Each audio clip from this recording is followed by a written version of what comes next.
The Ten Commandments are kind of weird when you actually stop and think about it.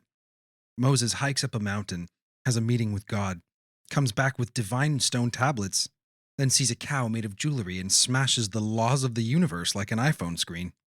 That's our origin story for the greatest moral code ever. But here's the twist: the Torah doesn't have 10 commandments, it actually has 613. And the 11th one, about owning Hebrew slaves? Yikes. So Christians clearly aren't out there obeying every commandment they can find. Most of us couldn't name 10 more if you bribed us with Chick-fil-A. But the question isn't, do the commandments matter? The real question is actually, who decides what survives? Who decides what still applies and what gets quietly deleted? For me, it's Jesus. So in this video, we're going to run the 10 commandments through Christ and see which ones make the cut.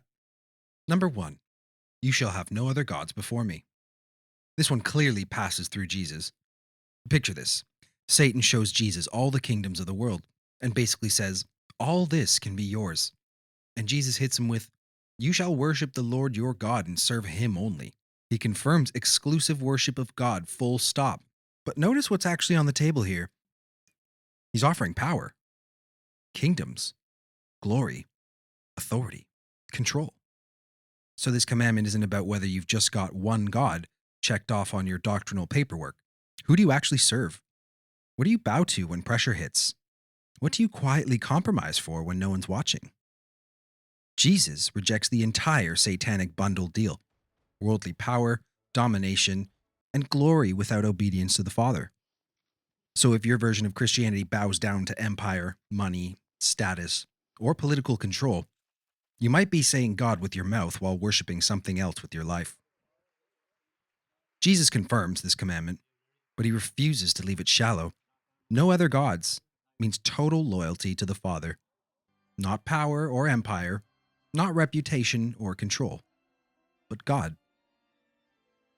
Verdict: confirmed by Jesus and aimed straight at every fake authority we've baptized and called Christian. Number 2, you shall not make false idols. This commandment survives, but Jesus doesn't just keep it, he upgrades it.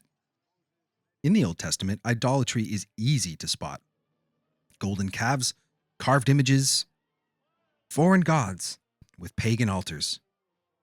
Obvious, dumb that you'd think we'd ever fall for that. Then Jesus walks in and makes it deeply uncomfortable. Your idol might not be wood, stone, or gold. Your idol might be money. Your idol might be power. Your idol might be status. It might be your institution. Might be your tradition. Your idol might even be your religious identity. Jesus says no one can serve two masters. You cannot serve God and mammon. That's idolatry language. He's saying something can rule you without looking like a pagan god. Something can own your heart without sitting on an altar. Or even by sitting on an altar. Something can demand your fear, loyalty, sacrifice, and obedience. That's exactly what an idol does. And this is where religious people get offended. Because Jesus is not impressed just because your idol doesn't have horns and a statue. If your building, ritual, leader, church system, theology, or tradition receives the loyalty that belongs to God, it has become an idol. If you protect it even when it contradicts Christ, it has become an idol. If you sacrifice truth and mercy to defend it, well, guess what? You're worshiping an idol. Jesus confirms the commandment, and then he turns it inward. The real question is not, do you bow to statues? The question is actually, what owns you? Verdict: confirmed and internalized. Jesus exposes invisible idols. Number 3, you shall not take the Lord's name in vain. This one usually gets watered down to, don't say, oh my God. Okay, fine. Don't be casual or flippant with God's name. I mean, we wouldn't do it with the name of our mother, but this is not where Jesus takes it at all. In Matthew 5, he says, again, you have heard that the ancients were told, you shall not make false vows, but you shall fulfill your vows to the Lord. But I say to you, make no oath at all, but let your statement be yes, yes, or no, no. Anything beyond these is from evil. Jesus is not giving a vocabulary lesson. He's blowing up religious manipulation. He's going after the way people use holy language to make trash sound trustworthy. That's what taking God's name in vain really is. Slapping God's logo on something empty, or false, or corrupt. Putting God's name on your personal agenda and pretending heaven signed the paperwork.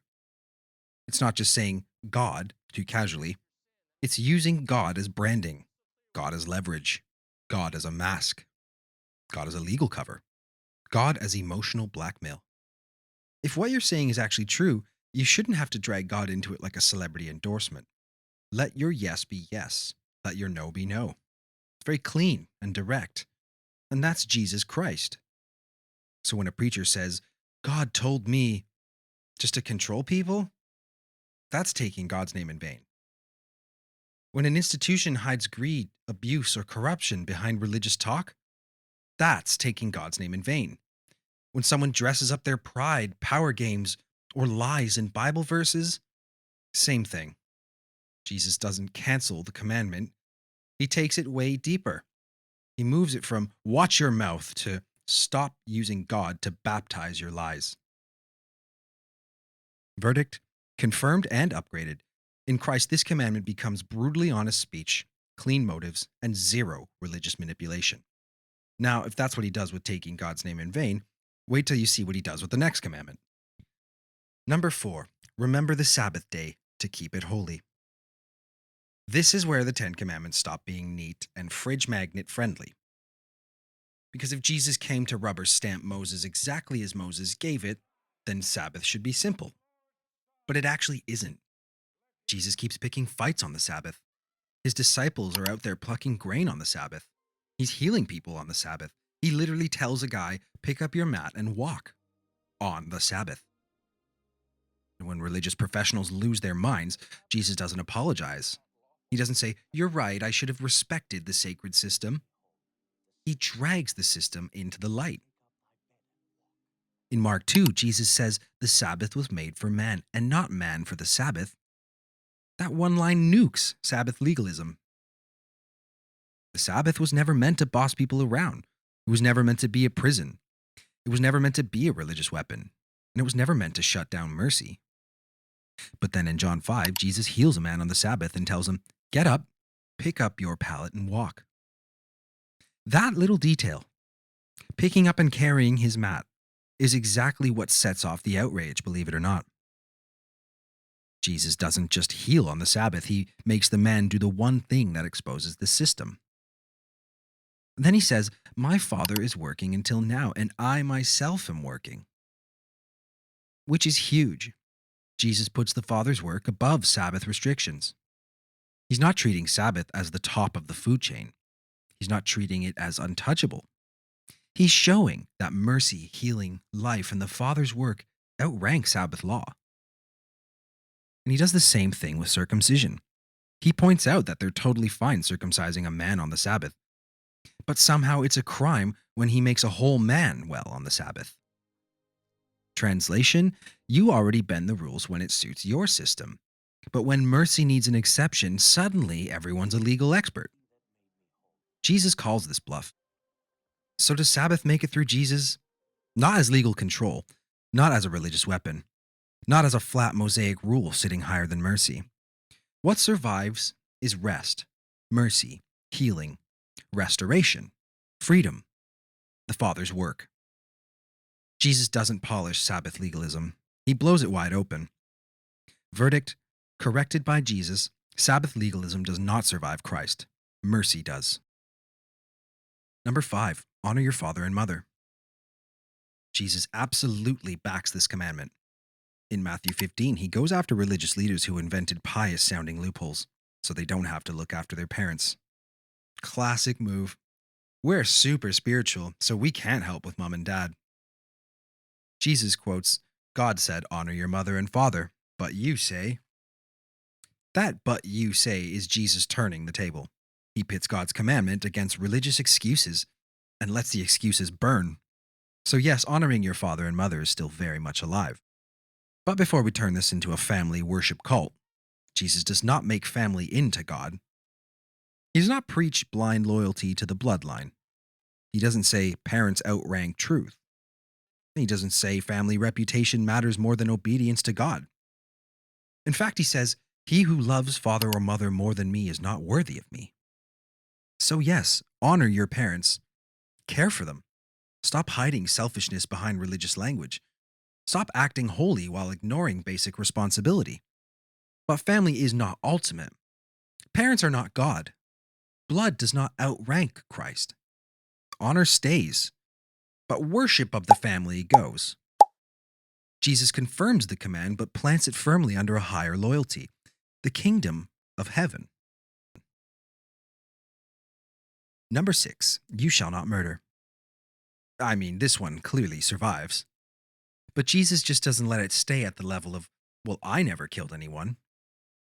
In Matthew 5, Jesus says, "You've heard that it was said, 'You shall not commit murder.' But I say to you that everyone who is angry with his brother will be liable to judgment." He's not saying anger and murder are the same crime on God's rap sheet. He's saying murder has roots: hatred, contempt, dehumanizing people, calling someone worthless, treating people like they're disposable background characters in your story. That's where murder starts. A legal system can only show up with handcuffs after the body hits the floor. Jesus walks into the inner world where the trigger gets cocked in the first place. That's why Jesus is so much more demanding than Moses. Moses says, "Don't do the final act." Jesus says, "Let's talk about the spirit that makes you want to go there." So, no, you do not get to say, "I'm righteous because I never physically murdered anyone." Congratulations, you met the minimum requirement for not going to prison. If your heart is a compost heap of contempt, if you downgrade people to animals, trash, enemies, outsiders, or rage fuel for your online persona, you're already sipping from the same stream murder comes from. Jesus doesn't just look at the blood on the ground, he calls out the hatred that spilled it. Now, to be clear, this doesn't mean you can't confront evil. Jesus calls out hypocrisy, corruption, abuse of power constantly. But there's a massive difference between exposing a lie and deleting someone's humanity. Christ doesn't merely forbid murder, he goes after the murderous spirit. Verdict: do not murder, confirmed and intensified. Jesus judges the root, not just the act. Number 7, you shall not commit adultery. Jesus handles this one just like he handled murder. He doesn't cancel the commandment, he confirms it. He basically says, "Nice rule, Moses. Now let's talk about what's actually going on inside you." In Matthew 5, he says, "You've heard that it was said, 'You shall not commit adultery.' But I say to you, everyone who looks at a woman with lust for her has already committed adultery with her in his heart." Translation: God is not impressed that you technically kept your pants on while running a full-time porn cinema in your imagination. Adultery is not just a physical act, it starts way earlier. It starts with disordered desire. It starts with the hungry eye. It starts when a person turns into an object, when someone gets reduced to, "What can I squeeze out of you for me?" Now, Jesus is not attacking normal attraction. Relax. He's attacking lust as possession, lust as consumption, lust as the inner act of grabbing someone who does not belong to you and making them yours in your heart. That's why this commandment gets way more serious with Jesus. You can avoid the hotel room and still be rotting on the inside. Jesus isn't just asking, "Did you cross the line physically?" He's asking, "What kind of person are you becoming on the inside?" So, no, Jesus isn't lowering Moses. He is making Moses look like the introductory course. Moses says, "Do not commit adultery." Jesus says, "Deal with the lust before it even gets there." Verdict: confirmed and intensified. Jesus judges lust before it graduates into adultery.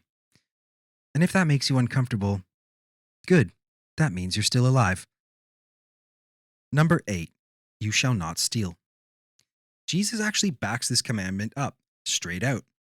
Talking to the rich young ruler, he rattles off, "Do not murder, do not commit adultery, do not steal, do not bear false witness." So, yeah, for the record, "do not steal" survives the Jesus filter. Nobody gets to say, "That's Old Testament, bro," and then rob a bank. But the story also blows up a deeper problem. The guy says he's nailed the commandments: no murder, no adultery, no stealing or lying in court. On paper, he's squeaky clean. Then Jesus says, "Cool, now sell all of your stuff, give it to the poor, and come follow me around." And the man walks away sad because his stuff owns him, and that's his real problem. Jesus affirms, "Do not steal," but he doesn't stop at, "Congratulations, you're not a thief." He goes straight for greed, hoarding, emotional attachment to money, and the radical idea of generosity. Because you can avoid stealing while still being completely ruled by your own bank account.